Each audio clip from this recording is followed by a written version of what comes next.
Guys, আমার দাদুদের পুকুরে একটা ছোট মতো একটা পুকুর আছে। ওই পুকুরতে অনেক হাঙুর মাছ আছে। হাঙুর না মাগুর মাছ জানি না এই মাছটার নাম।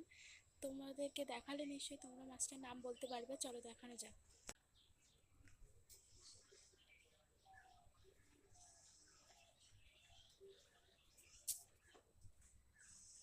এই যে চলে এসেছি কলপাড়ের পাশে, যে মানে জল টল রাখার জন্য যে ডোবা বলা হয়, ওই জায়গাটায় অনেকগুলো মাছ ছাড়া রয়েছে। চলো দেখাচ্ছি তোমাদেরকে।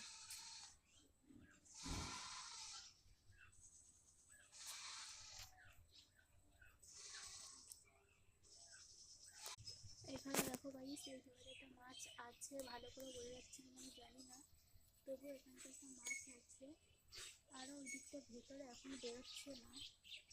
এখানে একটা বেশ, যেগুলো ভেতর দিকে যেটা অন্ধকার বলে অতটা বোঝা যাচ্ছে না। ওই যে ওদিকটাও আছে।